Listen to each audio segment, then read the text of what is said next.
So today I have the pleasure of being joined by my good friend Jack Crowley.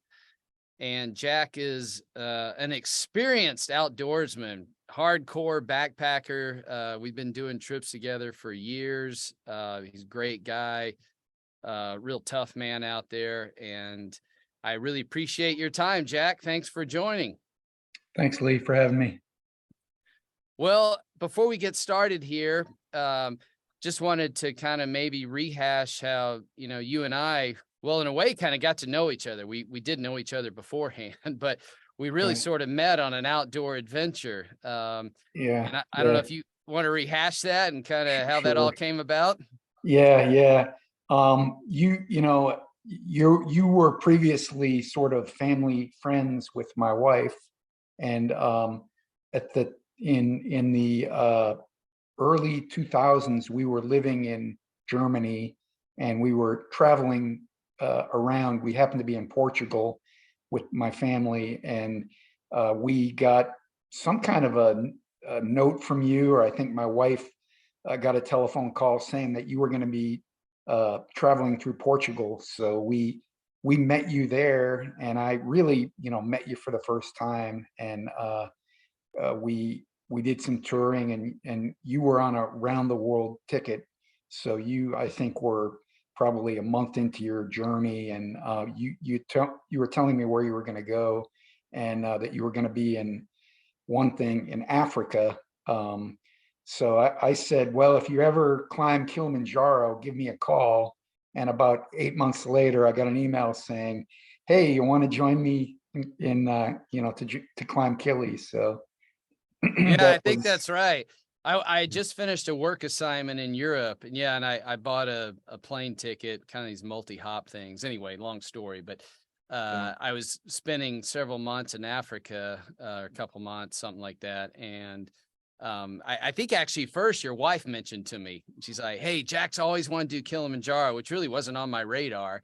I mean, I'd done some backpacking forward trips, although nothing to that extent of almost 20,000 feet. And so I got in Africa and traveled through the whole southern part of the continent over, like I said, a couple months. And then I got to, I think it was Moshi is where I yeah, was. yeah, And so I sent an email and you responded within 24 hours and said, I bought my ticket. And I was like, uh-oh. yeah, Now what am I going yeah, to do? I'm really down for it. And I had no gear. That was I guess the funny thing I brought it up is that I had nothing. And so if I remember correctly, you and I corresponded on, this is sort of pre-internet phone call days, is 20 years ago, or anyway, it didn't yeah, work over there. And so you were like, what do you need? And I was like, well, I basically everything. I got nothing. I had some more of a travel backpack, but anyway, you were great. You brought a bunch of stuff. right, And kind of got a cheap rain suit. I won't mention the right, brand name. right. But anyway, yeah, that was a pretty amazing trip. What do you remember from that, kind of the highlights or lowlights? You know, it it was, you're right, it was before the age of cell phones. So it was that email that I got from you, and then I traveled halfway around the world, and I was at a picnic bench in Moshi or wherever it was, and under a jacaranda tree, and you just kind of sauntered up and said, "Hey, how you doing?" I mean, it was a different world back then. Much harder to communicate, but I I just, it was really the beginning of my backpacking adventure, doing that for the first time. But we from there, I think we traveled through town and made our way to we had uh, tour operators besieging us as we walked down the street, all unreliable. And I think we both had the good sense to try to find a good place. And we ended up in the, I think, American Express office, and booked a tour, and, you know, um, Yeah, got just for to, those listening, yeah, you can't go on Kilimanjaro on your own. You have to go with an operator, and right, they have to be right. kitted out, and yeah, Yeah. whole outfitter arrangement. Yeah, so we looked at what the options were, and one of them was to go up the Coca-Cola route, which was the, I don't know, 7-day version. And we, decided we wanted the full experience. So we started on the backside of the mountain and took about 11 days to do it, which turned out to be a good idea because, we didn't know at the time, but acclimatization is really a key factor in a climb where you're going to go above 14,000 feet, I think, really Yeah, above 13.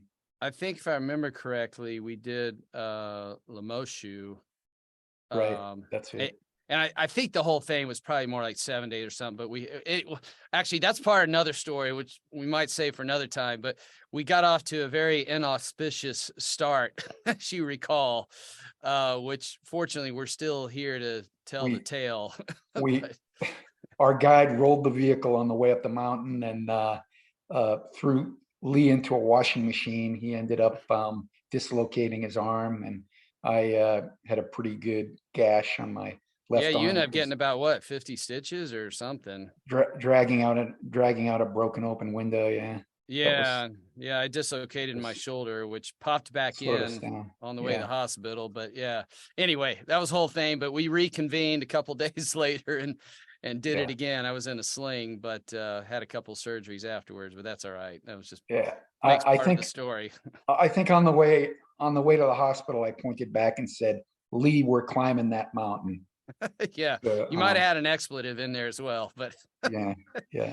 anyway, yeah, that's. I suppose that's a good place to start is safety, right? So make sure you have a good driver or know what you're doing up the mountain. And Yeah, although actually in all seriousness, like in my wilderness survival classes, one thing you talk about like vehicle prep, this was more operator error in that case. But anyway, yeah, we made it. And since we started on that, you remember some of the difficulties we had or mistakes we made? I mean, not that we were the ones, leading it, yeah, and it's not a yeah. technical climb. um No, you know it's uh not. no crampons or anything like that required. But yeah, what do you recall from that trip? Because I know you wrote a whole journal about it, which was I, fantastic I to. did. Yeah, I journaled it. It was yeah, it turned out to be good to record some of that stuff for myself. And I would recommend that for anybody really that's going on a long journey like this to write it down. It's can be very meaningful. Um, uh, yeah, what I remember is we got in, and the first thing we noticed was that it was started to rain, and I think it rained for the first 3 days we were there. Um, it wasn't a technical hike, and we had porters carrying our stuff for us, so it was actually almost luxurious. But we had I don't know, the really low quality rain gear, and after about a day it started to holes started to pop in out of it, and as we climbed higher it started to get colder. I think on the third or fourth day we were huddled underneath a rock cliff eating lunch, just trying to stay warm, and warm and as wet as otters. It was pretty brutal. uh Yeah, the three things I remember from that and just kind of jotting down, going through my mind before we jumped on here was, anywhere you go, you should know the hazards or conditions. And obviously one of those is weather. And we weren't really Right. prepared for that. And not that we ran into really terrible weather, but I certainly didn't have the gear for it. If you remember, I had holes all in my boots and, got soaked, which was such a big deal lower down. But when we got above 15,000 feet, that started to become somewhat of an issue. Uh, and we got a little bit of snow on us, not much. And then the other thing, of course, which is a really big deal there, is the altitude. Yeah, or Altitude. AMS. Yeah, and again, Yeah, not really a way yeah. to prepare for that, other than I don't know if you want to Well, tell that story about the well, kid we I met. mean, I think there is a way to prepare, and that's to be smart and try. Once you hit 10,000 feet, the rule is don't climb more than 2,000 and stay at that altitude in a day. It's okay to climb high, but you want to sleep low. So, if you went from 10 to 13,000 feet and then back down to 12 for the night, that would be okay. But um, yeah, while we were there, I think it was still raining at the time. we saw this kid from the California area, and he was, he was in peak physical condition. He was really an inspiring climber. He was free climbing rock face, and made his way down, and told us that he was going to continue and climb to the summit that day. And um, it was probably the seventh day into the climb for him. So we were, you know, he was going to go from, what do you think we're at, like 13,000 there maybe? Something like that. Yeah. So Yeah. he was going to climb from 12 or 13,000. I think we're at the just before the Brancu uh, peak, Brancu chasm. Branca. Yeah. Yeah. Yeah. The little Uh, canyon there. yeah, he was gonna climb up to the top, so it's like 19,800, I think. So he was gonna do that in the morning, and we were just awed by it, and we went to our guide and said to him, "Hey, should we join him? Can we keep climbing?" And the guy's name was Nicholas, and he was really um, Mm. a sage guide. He told us, and his English wasn't that good, but basically he said, "Don't do it, guys. Your chances of getting there are more than doubled if you just take another few days to acclimate." And we ended up seeing that kid the next day as we climbed over the Branco ledge. He was on a rock, and he had his head in his hands, and he just looked devastated. And he was begging for the guides to take him on, with the provisions that they had. And I mean, you're kind of, it's a one-way trip. Once you use up your provisions for that day, you don't have enough to keep going for another 2 or 3 days. So he was forced to go down and not make it to the top. Yeah, that's an expensive mistake, not to mention, and not to deter anyone from doing this, but the AMS thing can be serious. And if I remember correctly, I think there was a Japanese man who died while we were up there. Yeah, there Our was. guy, we heard it somebody else. Our guide, yeah, Nicholas didn't want to tell us. But yeah, I think I can't remember the highest base camp up there, but he was sleeping up there. I think tried to go to latrine or something at night and Yeah, had a cardiac or something. yeah, yeah, So yeah, and I think that's a great point you made about, climbing high, but then coming back down to sleep and not trying to do too much elevation in one day and acclimatizing, because that's really, all the stories talk about that. And I've had personal experiences too, where, sometimes it doesn't affect you, and then you're in same physical shape, condition, and you go back up another trip and wham, it kind of waylays you. And that was, in fact, yeah, I remember the night we made the ascent to the peak. I think we got up about midnight. We only had like 3 hours of sleep or something. And on the way up, we saw some European, older yeah, gentleman, but man, he had his head down, and just, you could tell he was just cratered. And and I know you and I both kind of had our struggles, it, but it, but yeah. but we made it up there. We did, yeah. No, and I had a similar thing happened to me in Nepal. I did the around Annapurna loop, Mhm. which goes up to about 15,000 feet. Significantly lower than Kilimanjaro, but it's and I think I underestimated it. I completely underestimated it. So I was at like 11,000 maybe, and at a table with some people that I didn't know from another group, and my guide said, "Okay, let's go." He got up to leave, and they said, "Where are you going?" And I said, "Well, my guide's telling me I got to go." And they were like, "No, the doctor said we need another day here to acclimate." And they were on the high end version of the tour. I went with the low budget guide that trip, and I we climbed up to about 14,000 feet, about 1,000 under the ridge that we had to get over. And that night felt I had a splitting headache. I probably put myself in danger. Luckily, I woke up. I mean, I don't think I slept much, but my guide came in and said, "Okay, let's go in the morning." And I, made it over. And as soon as you descend, you feel better. So, as soon as I got back to the lower elevation on the other side, I was okay. But it is a real thing, and you really need to I respect. was fortunate. I think I had a headache the day before we got top of Kili, but on the morning of the ascent, I was fine. I think you had a few issues. But anyway, everybody's different and every time's That's different. right. And that's a good story. The other thing I learned from that, one was the preparation, know your hazards, like know the weather, in this case, altitude, have a plan. I think that's so important. In this case, there are no wildlife hazards, but if you're in an area, there's dangerous animals, obviously, or potentially dangerous animals, I should say. And you need something like bear spray as an example, or carry a firearm if you're allowed to in that area. And then the other thing is equipment. Maybe we can jump into that a little bit here. Again, I was woefully underprepared on that Yeah.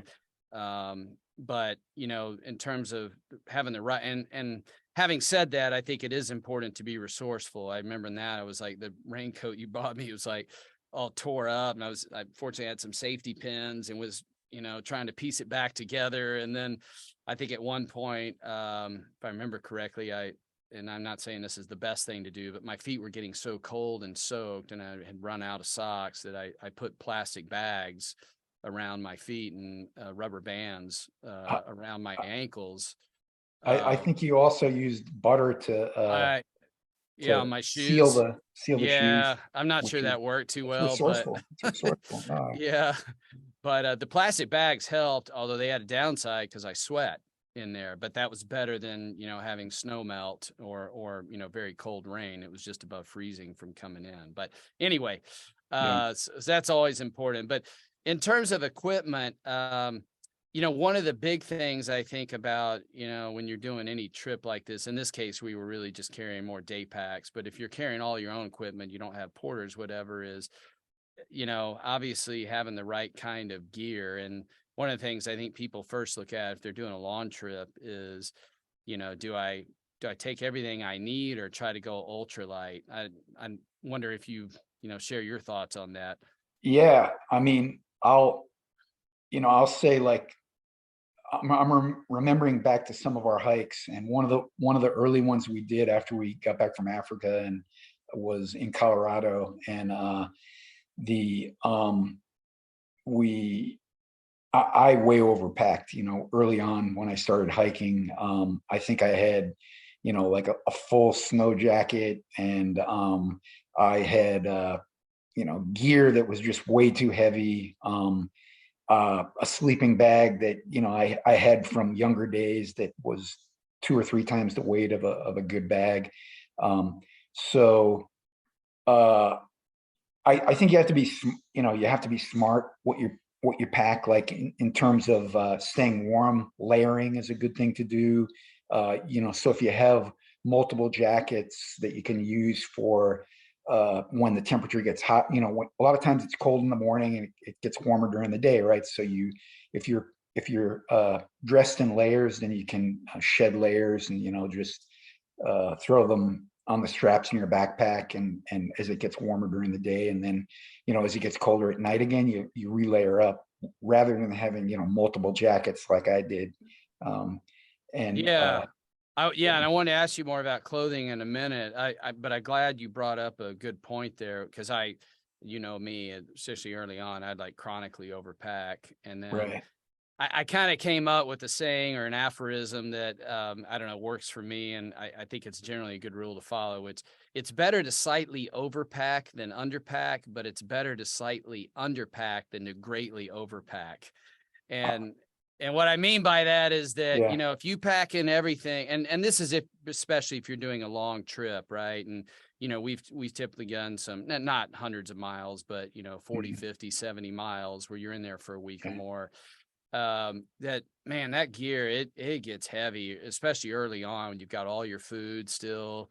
And so, if you don't really need something, then yeah, I would say don't take it. That old rule of pack and then, take out a third or half. I don't know if you take out a half. And of course, there's a right, minimum anyway that you need, right? Your pack, your cooking gear, all that. But I do think it's definitely a big penalty for overpacking. And first couple of trips, I didn't have very good pack, and that yeah, added a lot of weight as well in my case.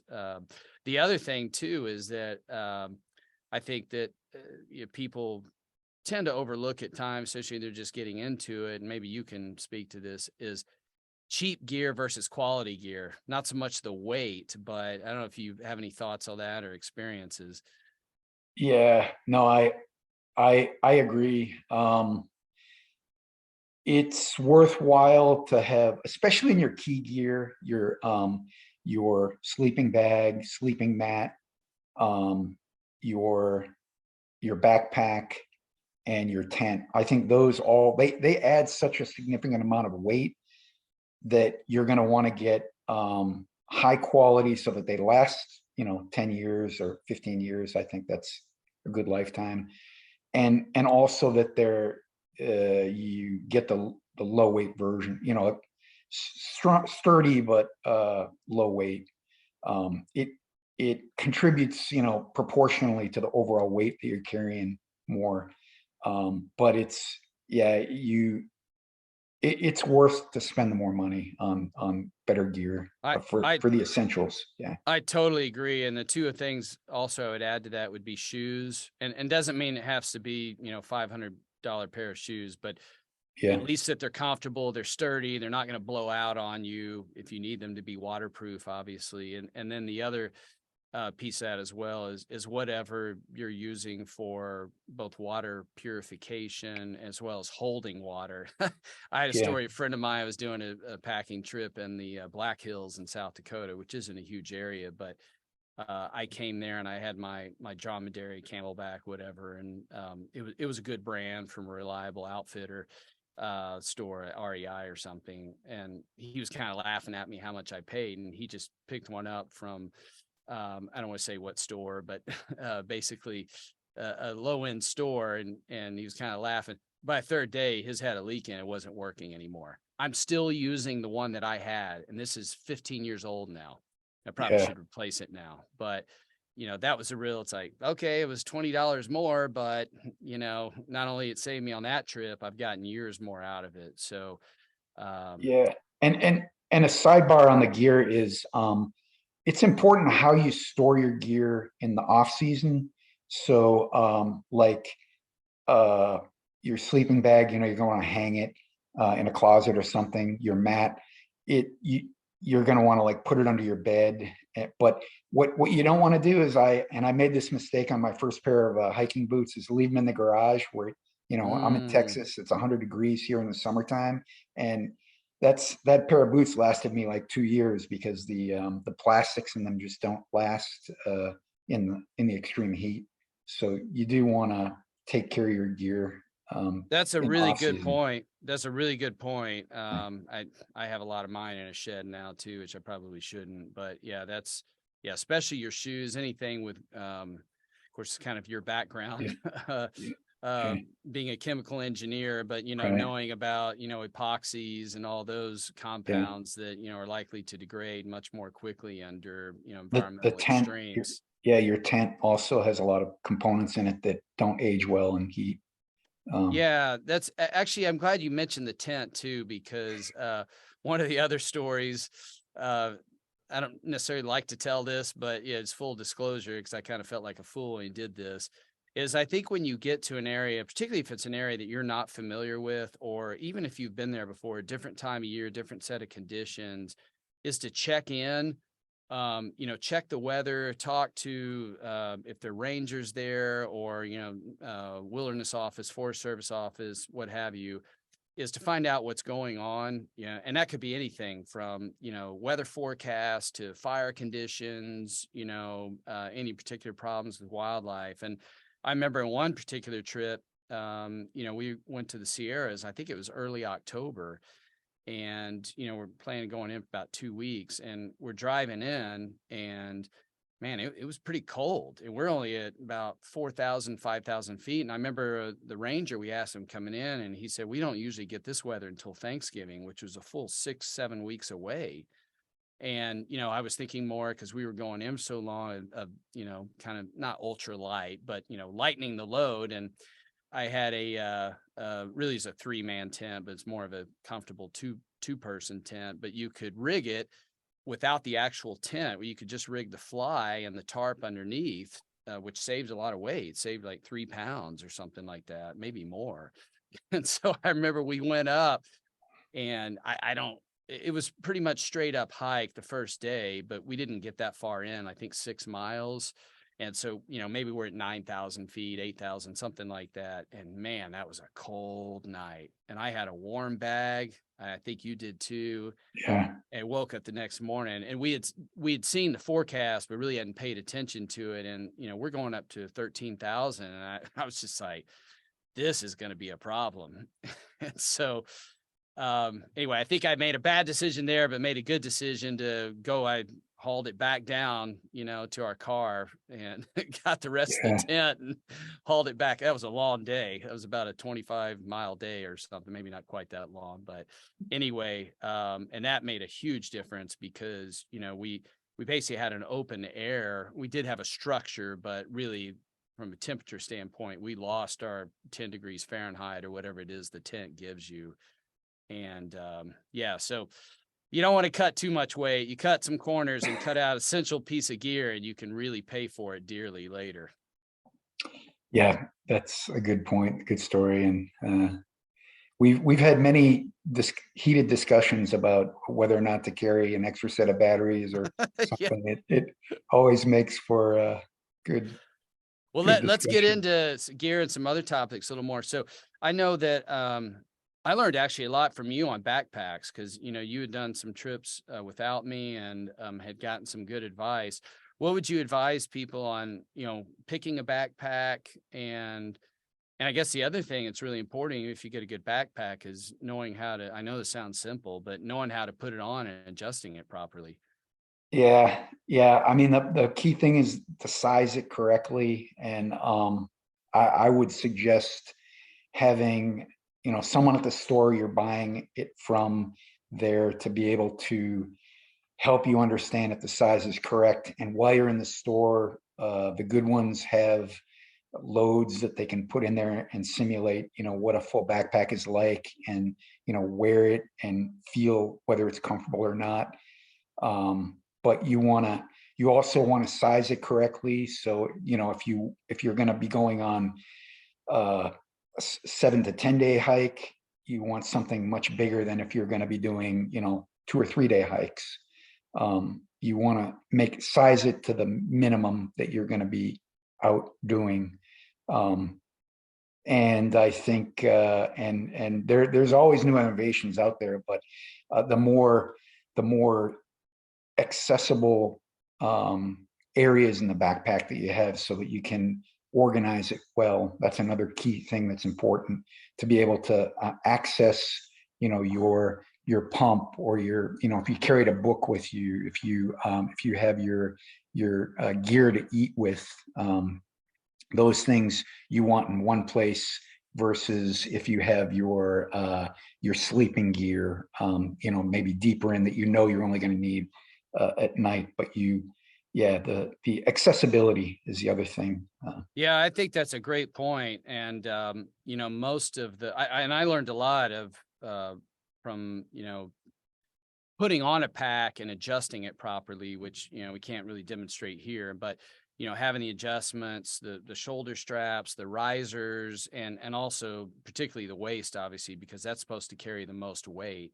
I had a good friend of mine, very experienced backpacker, but he grew up, and did a lot of backpacking in the 70s, but with external frame packs. And a few years ago, I was with him and he had an internal frame, but he was really struggling the first day or two. And it wasn't just altitude. And then I looked at him, he just had his pack adjusted all wrong. And I was like, okay, let's pull this, tighten here. And it made a huge difference. And then the other thing I think is what you were saying, which is I personally, I put my sleeping gear at the bottom, and usually tent hanging off the bottom. And I put the heaviest items in first so that, and they always say that, so you get that weight down lower around your waist, your center of gravity, because you don't want it up on your shoulders, where you're, particularly, you're on a ledge or something, it's somewhat unstable, or in water, especially if you're crossing a stream. And then the lighter stuff. So I think if I remember correctly, especially when we were in bear country, we would have our bear canister with our food in it.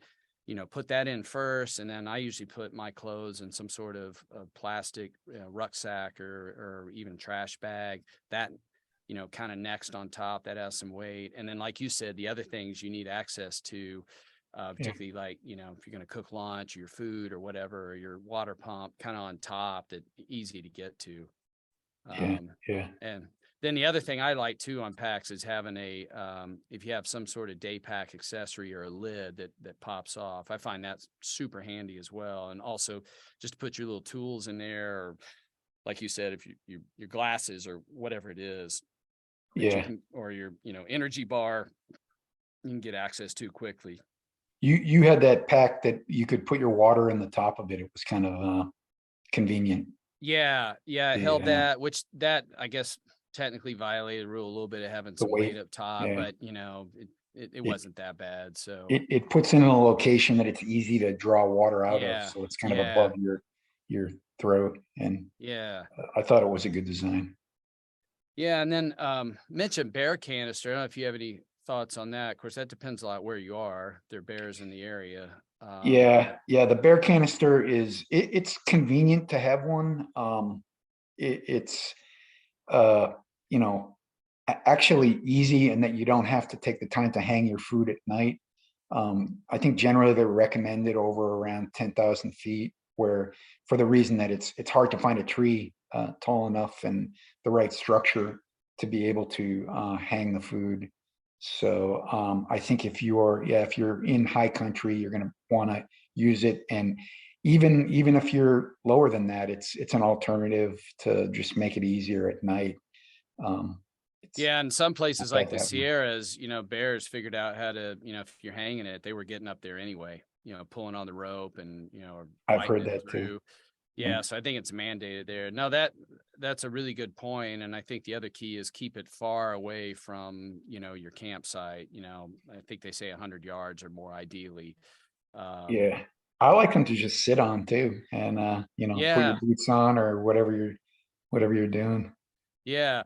The one challenge I always had, and I learned this on one of our most recent trips we did, was, we usually take, talk about food here in a minute, but we usually take dehydrated food, but, they have air in there. And so Mhm. it limited what you get in the bear canister. But what I started doing is just make a very, for the food that we knew we were going to eat, make a very Yeah. tiny hole, in there to get because, in a couple of days, it's not going to matter. It's not going to go stale on you. I mean, it's dehydrated to begin with. And that really helped to compress it down. And then I could get a lot more in there. So, Yeah, that's a good point. I have heard you can use them for washing machines too. If oh, you're out for a while and you want to wash your clothes, you just put some water in there with your clothes in, and shake them. that's a great idea. I guess you could even wash your dishes that way. We've never used it like that, but Yeah, yeah, you yeah, certainly could. Yeah, yeah, they do add some weight, but they are really sturdy. Like you said, having a seat at times is nice, particularly if you're above the tree line or you happen to be in an area there's no rocks, it's just grass. That makes a big difference, particularly around a campfire. Um, yeah. we mentioned earlier a little bit about footwear. One of the big things about, in addition to being dry, which I think is a huge deal if you're in, high country or particularly really inclement weather, walking through snow, having a Gore-Tex line boot, not having something that's old and particularly have holes, because those seams, even on the best boots, I had a really high quality Italian boot and eventually, that failed as well. So that's important. But I think the biggest thing, most people, particularly if they're not out doing this all the time, are blisters. And I know you Right. kind of have some trade secrets about that. Maybe you could share. Yeah, on blisters, I I used to get them. I used to get them sometimes, and I know that traditionally the advice is, hey, wear a second pair of socks, silk socks underneath your normal socks, and that helps. It probably does, but um, from I forget how we figured this out, but wearing a pair of gaiters for me seems to keep dirt and sand from getting into my boots. And from my experience, the biggest cause of blisters is actually uh, on a when you're hiking all day long on trails, that inevitably you get some small amount of debris into your shoes and it just wears against your feet. And by the end of the day, you get blisters. And by even in perfect conditions, by wearing a pair of tight gaiters, and I'm not talking small, I'm not talking large snow gaiters that go up to your knees, but like a small pair of tight silk gaiters that just go around the top of your boot and then to your ankle. Really can completely eliminates blisters for me. And so I won't hike without them, and I'd recommend it to anybody.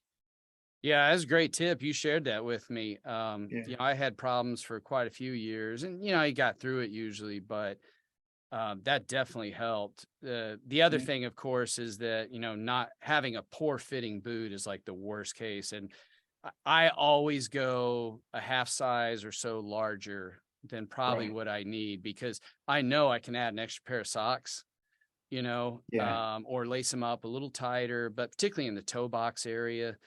And depending on what terrain we are, if we're going all up, hill, then I may do a little bit tighter on the way up, lace my boots up a little tighter, because I don't want my Achilles every time I step up to be rubbing up against the back of my boot. And that's not the worst blister to have, because you can, put some tape over or whatever.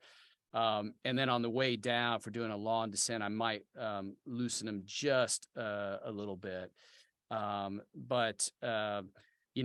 think as long as you have enough room, particularly in width, and your toes just aren't crammed in there. And then the other thing is you mentioned, you know, I think like REI and these stores call them liners. I don't know if they sell them anymore, but you don't even have to get those. If you have like your dad or granddad probably now, those old nylon socks that are really thin, people used to wear at the office, those are fantastic for liners. I learned that from my old basketball coach, Mhm. trick. And actually before that, we used to put soap on the outside of our socks. And the reason, and put in the shoes. Of course, shoes weren't near as good back then as they are today. But the idea was, I think the most important thing is, you're going to get some foot movement. So you want your socks moving inside the boot. You don't want your socks stuck to the insole of the boot and then your foot being the part that slides, because then you're getting the abrasion on your friction on your skin, and then that's going to eventually catch and yank. And so that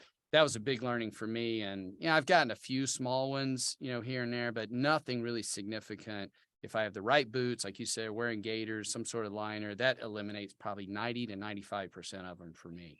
And just a few other points which should be obvious, but don't buy your boots and break them in before you go on the hike that you care about. Mm, I think a lot of people will buy a new pair of boots and then they break them in on their hike, and they find out that they either don't fit right or they're not adjusted correctly, but they end up getting blisters. Um, and then you weight wise, the shoe is 1 ounce is equal to like a pound or more of weight on your body. So you definitely want to, as you said before, I forgot about the boots, but you definitely want a good pair of boots, and you want light boots. I think the trend is the lighter the better. Not the, I know a lot of people go for the big, heavy, waterproof boots, but I'm gravitating towards a lighter version more, for the summertime. And I think that's true. And I was just about to add it. I think it depends on the time of year. If I'm in yeah, colder and certainly snow, I want the heavier, more rugged, and definitely yeah, waterproof. But you know what? Like in the summers, a lot of people do these through hikes, or, doing on the PCT, Pacific Crest Trail, and they're doing them in tennis shoes. I wouldn't go that far myself, but I can understand the thinking behind it. I think you're right. yeah, Um, yeah, and then one other thing came to mind. This is a little more particular to me. I've got really flat feet. So having the right insole, having a wide enough boot, I have wide feet and flat feet. And sometimes those arches really bother me because I have almost no arch. And so, you want to, or if you have other problems with your arches, or you need orthotics or whatever, to make sure you have those fitted properly. Now, having said all this, it's like, we're a bunch of sissies, because in the old days, they just had a, piece of leather strapped to the bottom of their foot, or yeah. Native Americans walking around in, whatever, moccasins or whatever. So we have it easy, but since most people these days are tenderfoot, walking out there, it does make a big difference. Yeah, it's true. Uh, and then I the other one last thing just to add is that, I would definitely recommend taking something to treat a blister, either there's various sorts of, Band-Aids that are specially made for that. And the ones with ovals with the whole, I don't know, I never had much luck with that, but even though it weighs a little bit, I would bring the liquid bandage or even super glue that you can, glue it back together and keep the top skin on, or replace the top skin if it broke, like the liquid bandage. That definitely helps some, as well as medical tape, the training tape that trainers use. Particularly if you get one on the Achilles or something, makes it an easy way to treat, and pretty much just makes it a non-issue. Yep. So, um, hey, let's talk a little more quickly about clothing and what, we've learned over the years. And, there's the old saying about, you mentioned earlier about layering, which is absolutely true. There's no doubt about that for a variety of reasons. One of the things I learned and from the survival stuff is, regulating your body temperature is so important, as well as your moisture loss. And particularly, obviously, if you're in colder climates, again, not getting, wet, not getting soaked. So, the whole thing about cotton kills. I think I remember one of our trips, I think it was that same Sierra trip with the tent. One of us, I think it was me, I had a bug coming in, and then you had a cotton shirt on, we got high and you got soaked, and the next day you were sick. And so I think from then on, we kind of obviously always went to either synthetics or, obviously wool, I think is a great choice, particularly smart Mhm. wool. The old school wool Yeah. was not very comfortable, but that's all changed. Yeah. No, it's true that synthetic materials are much better for wicking water and staying dry. Yeah. Um, And I think having that insulating layer below that doesn't get soaked, that'll wick moisture, and then the waterproof yet still breathable on top, that's just a really good way to go. And again, if you're in cold country, making sure you keep your head warm. That's such, I mean, it's some incredible thing. You hear different numbers I've read, and my survival instructor that I work with, some of the data is changing, but whatever it is, whether it's 80%, 85%, 60%, is a huge amount of heat you lose through your head. And yeah. I mean, personally, I sleep with a cap on at night, one that's long enough that when it's bright in the morning, I can just pull it down over my eyes. Um, but even with a sleeping bag that you can get, cocoon in, I think it's useful. You still have that extra protection. So I agree with you totally. You want a good hat to wear, keep warm with. I usually take a little Gore-Tex hat as well, in addition, for two reasons. I mean, one, if it rains, obviously, but secondly, just to keep the sun off, because a lot of people, I think, forget this. You go into altitude, you're not used to living there. I mean, you can get some really bad burns. Mhm. And particularly, it's warmer, you want to be in short sleeves a lot of times during the day, particularly if you're working hard. So you're not sweating profusely and getting soaked. And so that was a big one for me. And I guess along with that, taking some sunscreen for your arms as well, nose, etc. Yeah, yeah, sun is a problem in some Yeah. environments. The one other thing I would add too is always having, unless you're really trying to do ultralight thing, having at least one change of clothes or extra set. Just, again, you get soaked or something tears or rips or falls apart. That, pardon the pun, you're not leaving yourself exposed to that situation. So I think that's really important. What about at night? What are your tips at, staying warm? Again, let's say you're at altitude, it's really cold, you're inside your tent. What do you do? What are some of your strategies you've learned? Um, okay, I normally will when I get in my tent, uh, I like to sleep in a different set of clothes than I've been hiking in. So I'll have a sleeping clothes and a hiking clothes, and then kind of strategically, maybe on the last day of hiking, just hike in the clothes that I've been sleeping in. But especially socks. So the first thing I do is I'll change my socks, and depending on how cold it is, I might bring a set of long johns to sleep in. Um, I find it much warmer to sleep in clothes in my bag.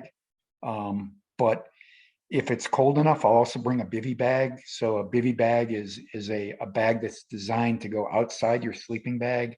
I think that adds typically 10 or 15 degrees. Yeah, that's, changing into a dry set of clothes once you get in the tent, allowing I'll take the liners out of my boots, which oftentimes are wet or damp, and let those dry at night, and and then um, and then rotating my socks. Uh, I will say that the Mm. socks are the thing I usually take. I'm guilty of taking, like, if I'm on a 7-day hike, five pairs of socks.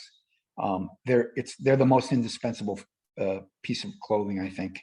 They're on your feet, and yeah, your feet have to be comfortable. Yeah, that's a good point. We kind of glossed over that earlier with the blisters, but it really is because, socks get dirty and crusty, and Yeah, that certainly helps. And you just feel better. And also ties into your point though, that, with gaiters on, you're going to get less dirty, right. with those on, which is going to help maintain your socks a little longer than or maybe a lot longer than they normally would. So yeah, for me, the warmth thing, the two big things I kind of learned is, again, if you're in really cold conditions, is one is, don't take your clothes off, certainly inside the tent, but I've done this before, even taking it off inside the sleeping bag, getting in your bag and then taking them off. So you don't get cold, and B, the kind of rustling around, and it is difficult, that actually builds up heat. And so you get off to a good start in the night. Yeah, That's one thing. The other thing is, have a good sleeping pad. And whether it's your, foam, closed cell foam, or I actually use the little bitty air mattress that you get, super lightweight, very easy to blow up, easy to decompress in the morning. I love those things. I would never, ever, though, carry a larger air mattress. I mean, one, they weigh a ton, but two, even though air is a really good insulator, I've just noticed, even staying in people's homes, that if you're on an air mattress that's, let's say 4 inches thick or something, 6 inches, man, those things just suck the energy out of you. And I'm guessing it's due to convection, because, there's enough air in there to circulate. And so the cold air from the ground. And so, but boy, yeah, those things, the small ones don't seem to do that. And then I guess the one other thing is, you mentioned a bivy sack, which those are great. I've learned you have to be careful with those, again, really cold conditions, and dry, where the dew point's really low, that I have woken up a number of times where, man, and this is especially poor if you have a down bag, which they don't make so much anymore. I think they've gone to mostly synthetic fibers now, but man, bag can get soaked on the outside, and then you got to hang it out. You're going to get a late start, because you definitely don't want to pack a wet bag. It's another thing in the morning, each morning you get up, breaking camp, you want to hang your bag out, but that's another thing that's kind of tricky. We also, I know you and I both bring, what are those emergency, I forget what they call those, emergency warm, yeah. The those blankets. aluminum foil Yeah, blankets. yeah, Yeah, those things are, I think we nicknamed them the microwave, because man, they yeah, heat you up like that. They're yeah, fantastic. But I think if I remember correctly, and I know this probably isn't the directions, the way to do it is, I would actually put that, if I remember correctly, on my body, and then put that inside my sleeping bag. It radiated the heat next to me, and I might sweat a little bit, but I'd rather that thing get wet than my bag. Now, obviously, I don't want to get soaked personally, but I didn't have that happen. But if I put it on the outside of my bag, boy, it would just, it would trap all that moisture in my bag, and it'd be no breathing. So that was one thing, that those things are indispensable, though. I think they're lightweight. They do take up a little bit of room, but if you're going to high country and you're afraid you might run in some really cold weather, those really are a lifesaver. yeah, yeah. I agree. Um, What kind of switching gears here, what do you think, the important aspects are when you're in really anywhere, desert, high country, but about water. And, in terms of just kind of strategies to approach that, about procuring and purifying water. Yeah. Um, I think, yeah, water, I mean, water is, on the survival spectrum. I think it comes up pretty early. Number one, uh, you can uh, you can live for 3 days without water, 30 days without food, and this, I forget what Yeah. the other one is. Well, yeah, I think water's second. I think Maybe it's exposure is the first one, and if you're, yeah, and but yeah, water's near the top of the list for and sure. 300 days without love. It, That's right. Yeah. um, but so you need to have a source of water. It's something that you need to plan out, and you plan it out with every hike a little bit differently. Um, some of the places I've hiked in Texas where there is no sources of water, then you need to plan on bringing your water with you, and you're talking, I don't know, at least a gallon per day. So if it's a 3 or 4 day hike, it's a significant amount of water in your pack, and it really slows you down the first few days. But you can't take a chance on that. You need to, and one strategy in a case like that is to cache your water on your route if it's possible, which I've done before. If it's a circuit, you can drive to one area on the edge of the park and put some water there. It's a reasonable thing to do. Uh, I've been on hikes like in Arizona. We went on one where there's rivers and there's actually a lot of water. It's just that depending on your hiking path, you're maybe you have 3 days where there might not be that much. So in that case, I think if you have enough storage, in your bag, that you're able to pump water while you're at a river, and then plan it out so that you have enough until the next source of water. It has to be something that you're thinking about as you're looking at the map.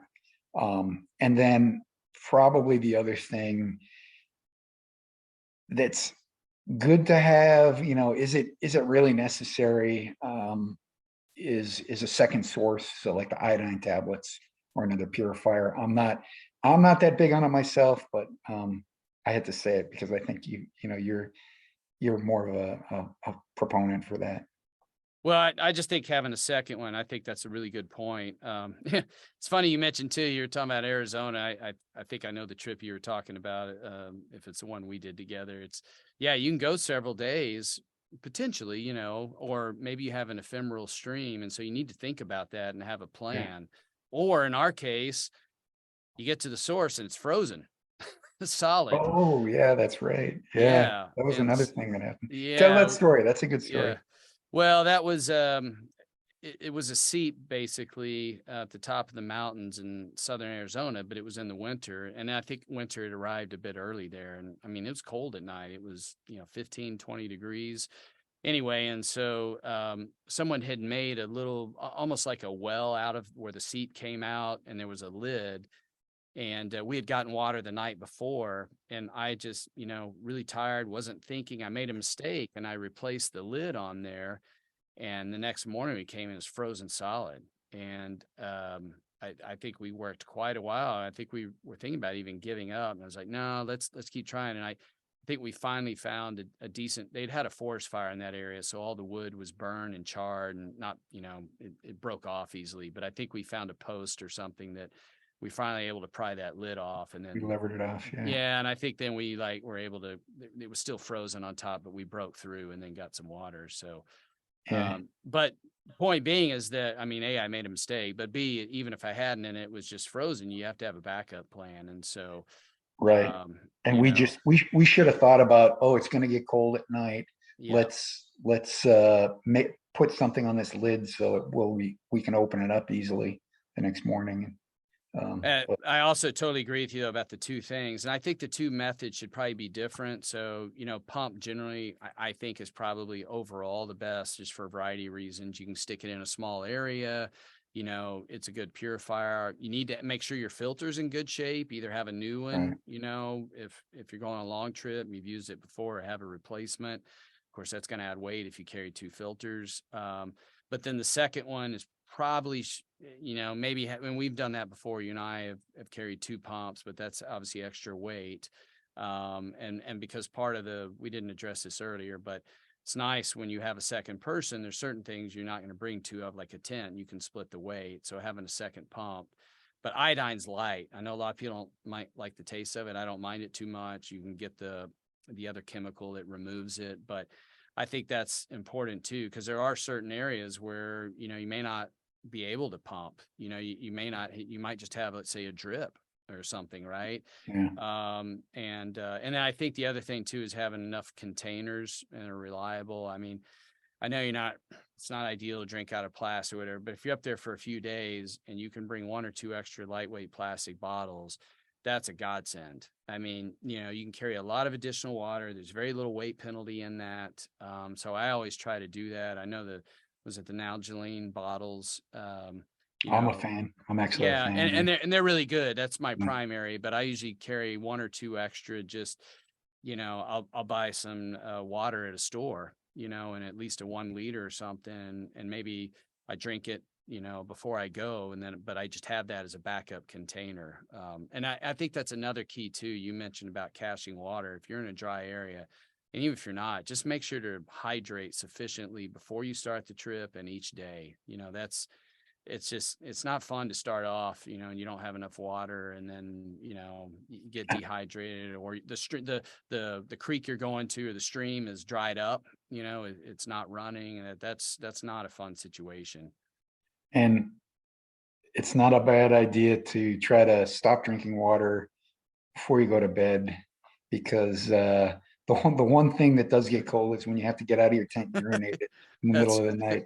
But that we all have to do it. So I mean, that's if you certainly can avoid true. that, if you I can have a avoid it. this didn't happen to me, but I have 2 really good friends who were backpacking in southern New Mexico, really dry area. They were actually going to a river. They were hiking in, trying to go fish. And um, this kind of ropes in several things, one of them, which we'll maybe talk about near the end here, but they got confused on the route and had really heavy packs. They're in a desert climate, and it was springtime. So it's one of those things, you're in the sun, it's boiling hot, you go in the shade, you're cold.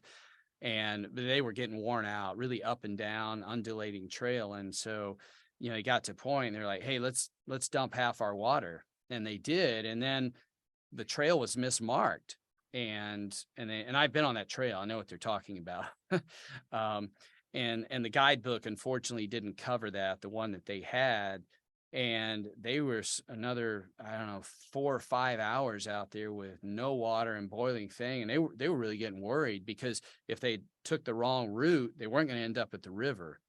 And they had a debate, kind of a fight on the trail a little bit. And I shouldn't say a fight, but an intense discussion, because they both thought they were right. And fortunately, the party who prevailed was correct, and basically it got down to the river, and almost started like drinking directly out of the stream. But they both said, one in particular, that it kind of wrecked them the rest of the trip. I mean, next 3 or 4 days they had a headache and just felt pretty bad. So those things seem like, it's okay, I'm not going to get into trouble, but they really can turn bad quickly. Yeah. I would just like to expand on something you just said, and it's the importance of communication when you're hiking with multiple people. Mm. Um, it's one of those soft skills, and you think, oh, well, I'm not in a business environment, so why would communication be important? I think it turns into one of the key things. It's a key survival point. Uh, how well you communicate as team members during the hike. And I mean, it's a fun thing, right? You're joking and having a good time, but at the same time, there's so many situations I can think of that we've been out there and either communicated mostly well, but then sometimes some of our biggest errors are just caused by communication.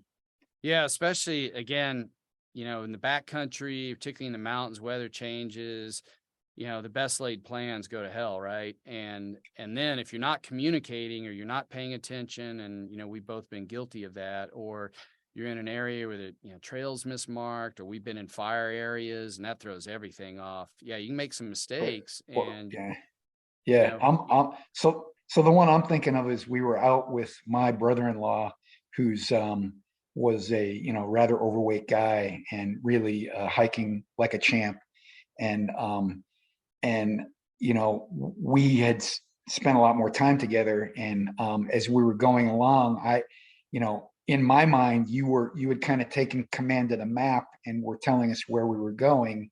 So I thought I had made an attempt to tell you, hey, I think the trail goes that way. I think I see the sign, and I don't know. You didn't hear what I said, and we ended up going the other way, and it I was think it was nasty. Arizona, or it was New Mexico. New Mexico, yeah. It was a burned out forest fire region, and we probably went about an hour over, down logs, down charred logs, and And brambles. And all the roses and bramble. It was awful.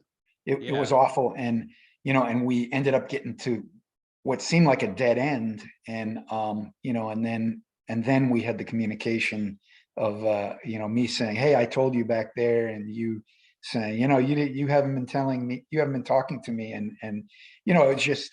We weren't aligned, right, in who was leading, and how we were listening to each other. And it cost us 2 hours of pain and effort, but Yeah, and that was a mild thing. Yeah, that it obviously was those mild. situations could be a lot worse. But I think that's a great point. Yeah. You kind of have to think of it. I mean, you have to think in terms of team out there. You really Yes. do. It's a buddy system. I mean, it's like you're counting on each other. People have been in the military obviously know about that. You're on patrol or whatever. Guy next to you is depending on you for his life and vice versa. And everything's going fine. It doesn't really matter, but things turn wrong. You have to be able to depend on each other. And to your Okay. point, to do that, you have to communicate well. There's Right. there's Right. no way around that. Yeah. This is a little different when bad, but I've had couple of friends who were, big kayakers and got involved in some nasty fronts that came down, and, one of them fell in and got hypothermia, and to get out, build a fire. And, you have to be able to work together in those kind of situations. That can happen on a mountainside as well, or somebody has an accident or whatever. So that's a great point. Yeah. Well, hey, we were hiking somewhere, and we talked about climbing up the ridge, and we talked it out with each other and said, well, it looks like there might be a lot of lightning up there, and it's totally exposed up on the ridge. Why don't we take the lower route?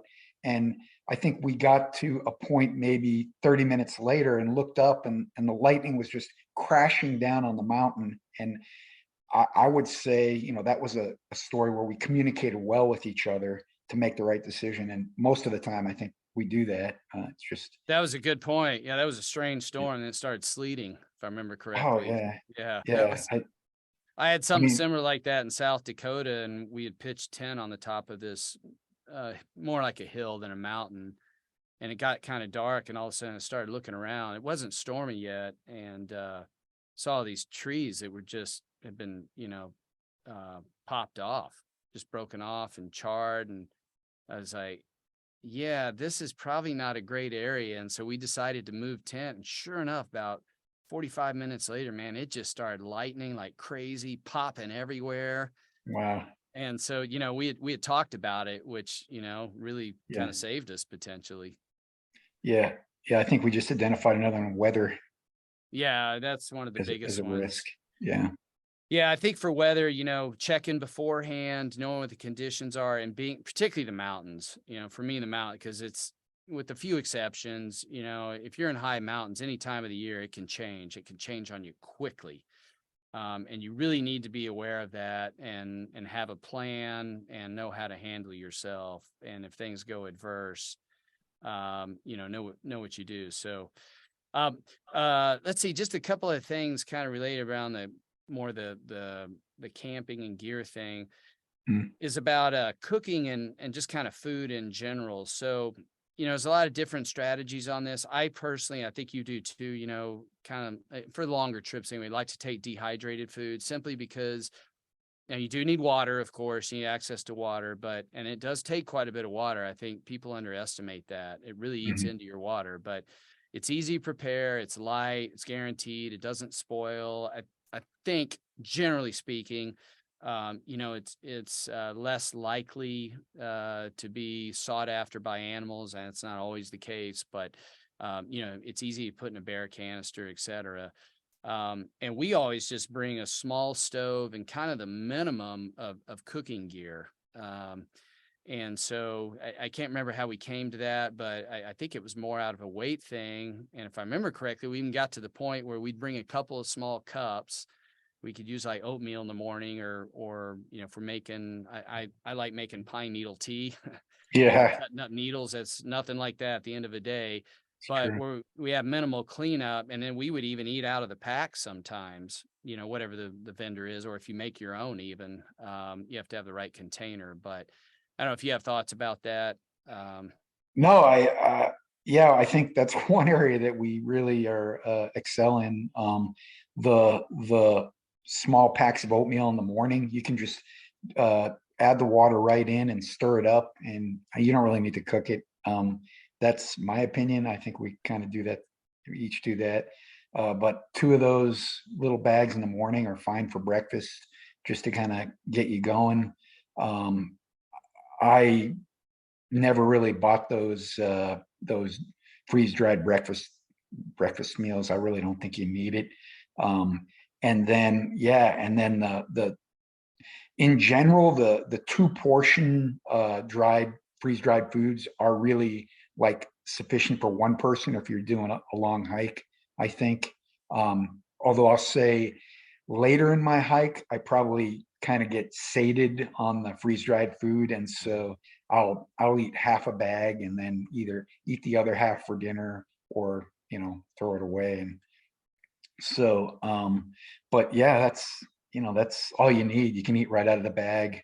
You you boil the water and just pour the water into the bag and stir it up, and it takes about 7 minutes, and yeah, your meal is ready. You just need a fork or a spoon.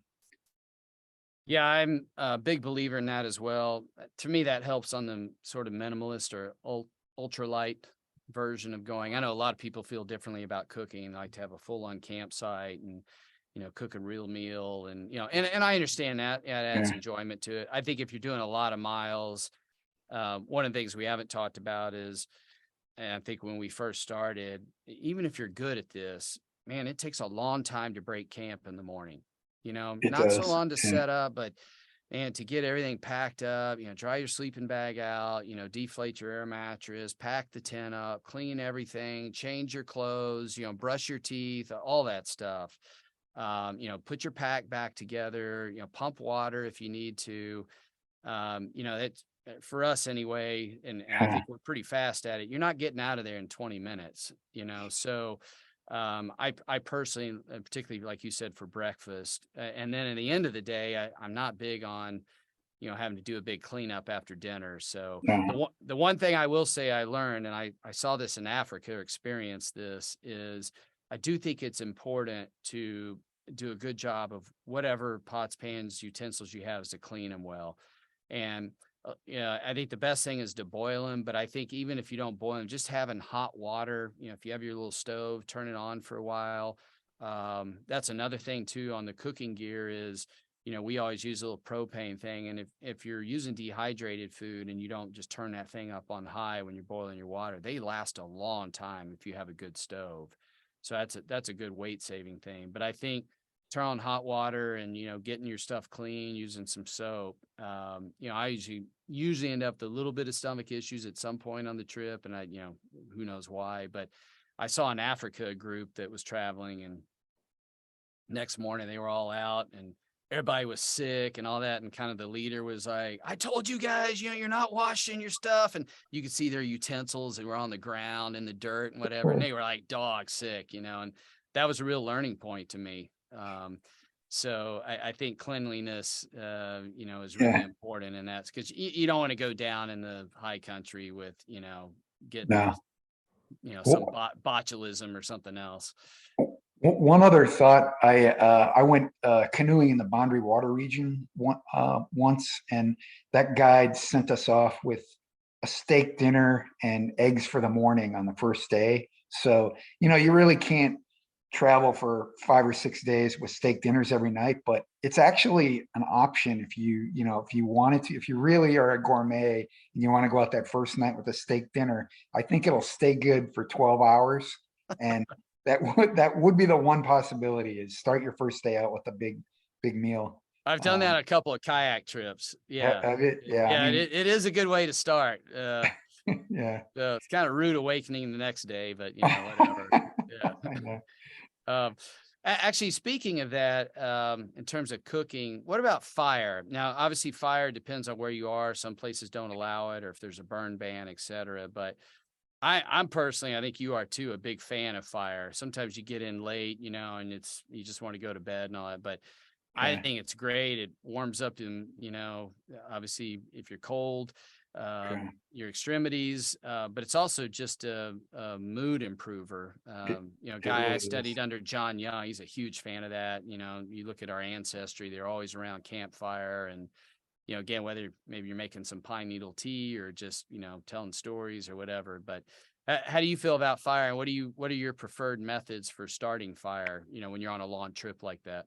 Yeah, I mean, you see I agree with you on the what it does for your attitude, and especially if you're in any kind of survival situation. And I mean, it may be just you're having a crappy trip and you're a little bit down or you're cold, but that fire is an attitude changer. And the problem is I'm not really into starting a fire with sticks, or doing proving that I can start fire in the most difficult way possible. So for me, I have gravitated around bringing cotton balls and Vaseline. So they're handy for other things. But if you have that in your pack, then you just dip a big cotton ball in Vaseline and put that under really any kind of kindling. And I find in any weather conditions, even pretty wet, I can start a fire that way. Um, Yeah, the one exception I found is in the tropics that cotton ball will get loaded with humidity unless if you can keep it sealed, okay. then Yeah. then it won't absorb the moisture. And I agree with you. That's my favorite way to start as well. Yeah. Yeah. Yeah, I'm not big into doing bow drill when you've done 14 miles, with the I big mean, heavy pack I know on. you can do it. You actually have that skill, but yeah, I No, don't it's have it it's myself. So yeah. No, I think the other thing too is obviously knowing whether, fire's allowed, of course. Knowing the conditions, or sometimes you don't know this, weather changes, but are you in a wet area? yeah, Is fuel readily available? Is it true. dry? I Yeah. remember one of our New Mexico trips, we were trying to start and it was exceedingly difficult because there had been a pretty good thunderstorm. We were in the monsoon season. And I think it took hour and a half to get the fire going, if I remember correctly. But we kept at it, and I think pine needles were kind of the savior. The couple learnings I've had on fire is assuming that you have, and I like having two starting methods. So it could be a cotton ball, maybe a striker, but at least a couple of different methods. Um, uh, I always carry a lighter. You can't fly with them, but you can pick one up at the convenience store. Yeah. Make sure that it works. Get a good one. Yeah. That's probably not a bad thing to have a duplicate of, to carry a second one just in case. But is making sure that you have enough wood and resource, particularly if you're using fire to stay warm, if you're camping outside. Let's say you're not doing a long trip, just an overnight or something, is you go through so much more wood than you think you would. And, all survival guys will tell you that as well. My survival instructor is big on that. And then the other thing is I think people sometimes underestimate, they, they underestimate how beneficial fire is to the mood. We talked about earlier, but also they underestimate how hard it is to get started sometime, is a big payoff. And for me, the biggest thing is, once you have an ignition a little bit going is oxygen, bellows. You've got to Mhm. keep stoking that thing and getting oxygen. So I don't bring bellows with me, obviously, but blowing in there, and because you have to build up enough heat. And if you keep blowing in there and adding fuel and adding, eventually, I don't want to say I've never had one it wouldn't catch, but I know we did one around here in Texas Hill Country, and that was similar one night. It took forever to start, but you'll get it going eventually. So, in a survival situation, that becomes more important. You can always give up and go in your tent, if you're in the mountains, but sure is nice to have. Well, Yeah. Jack, let's finish up here. Just last couple of things. What do you take in terms of first aid and tools, just kind of essentials? I know that can go into a lot of different things, but what do you say? Hey, I'm absolutely going into the backcountry with, these things, these 2 or 3 things, or half dozen, whatever it is.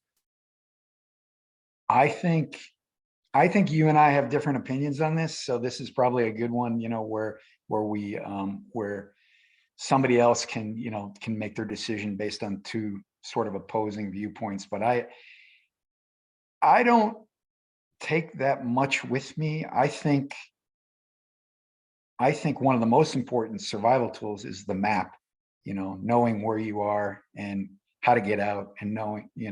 So for me, never Yeah. lose the map. A topo map and a compass, I think, are absolutely Yeah, yeah, essential. and a compass, Yeah. yeah. And Um, you have to know how to use them. You got to know how to read a oh, topo yeah, map, yeah, know how to yeah, identify backstops, et cetera, and yeah. your exit routes, and you have to know how to use your But compass. yeah, I mean, how many of the survival situations are caused by, well, the hiker got lost, Yeah. lost Yeah. hiker. So, I mean, I'm thinking of this, really, this is off the cuff, but the other survival thing, I guess, would be like uh, some kind of sun protection. Mm. I mean, the hat, like you said, or lotion. But I think really the sun does end up being, quite dangerous, especially when you're in a hot country, but also just when you're in snow, for example, where there's a lot of reflection coming up, and a chance of snow blindness or something like that. It Sun protection. Um, I'm big on, I mean, I don't think we actually differ too much. I like having sort of a minimalist first aid / toolkit. yeah, And I know you're big on, I think we refer to as vitamin ibuprofen, which yes, is great for a variety of things, headache. Obviously, if you have an injury or something, that's, obviously it's best not taking on an empty stomach, but, check with your doctor if you're on other medications, of course. Some people can't take ibuprofen. I also like having a topical antibiotic. Some countries you can't buy that over the counter, but, if you do have a bad cut or something, just best not to get an infection to begin with. Super easy to treat, it's lightweight. Whatever normal medication, I've probably taken at least a few allergy pills is a good idea, just in case, you get into something, or, whatever. It could be a plant, beehive. I take some antifungal cream just because I've had a bad experience where we, in a big rainstorm, I had waterproofs on and my legs were rubbing, and I got just an awful fungal infection on my legs. I mean, just like debilitating. It was really hard to walk. And, I dried it out that night, and I think I had some cream with me. I think I put some tape on actually between my legs, keep them run together after yeah, it dried out, and that helped. yeah, But and then just I like having a tool, and I know a lot of guys say, oh, a Swiss Army knife, whatever, but I don't buy that. I think it's very valuable having something like that just for tweezers, just a little tool, little scissors. It does add some weight, but it comes in handy. Also, I like taking a razor blade. That's handy as well. The other big thing for me is, paracord 550. That's a lifesaver.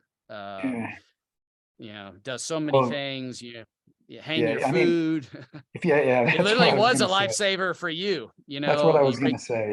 Yeah, Yeah. You want to tell that that's kind story? of no. Which one? I Yeah. don't know which one you Well, mean. I think I remember on one trip, I had something come up and we split, and we were in the Sierras. You went back in and had a big snowstorm, and Oh then yeah, kind of got sort of stranded on the way out. And I I tied remember myself off. Yeah, you Yeah, used it to tie yourself off to a tree when you're crossing a very dangerous stream, and it saved you, right? yeah, it did save me. Yeah, yeah, and I think water crossings is probably the for me now. I recognize it as the biggest danger on the trail to loss of life is crossing rivers or falling into them. I think that's really something you need to watch out for. Yeah, because you just got back from the Sierras, which they had, I think, all-time record snowfall, Oh and you said yeah. it was still just packed in, right? 6 feet of Uh, snow. 6 feet of snow and so with all the snow melting, I mean, all the rivers were impassable. What were normally creeks made it very difficult to hike through. Um, Yeah, that's probably a whole nother discussion talking yeah, about, what to do in snow situations. but I was going to say one more thing on uh, the safety items is probably the best strategy is to have your hiking partner carry all of them for you, and it solves your weight problems too. Yeah, yeah, that's right. That's Yeah, why we have different viewpoint on that. yeah, you tried me. No, the paracord is I mean, it's just shoestring brakes. I actually was in the Tetons once, and it was late in the day, and I made a mistake. I didn't have I was setting up camp, didn't have my tent. Um, I'd hiked in like, I don't know, 10, 15 miles, not that far in.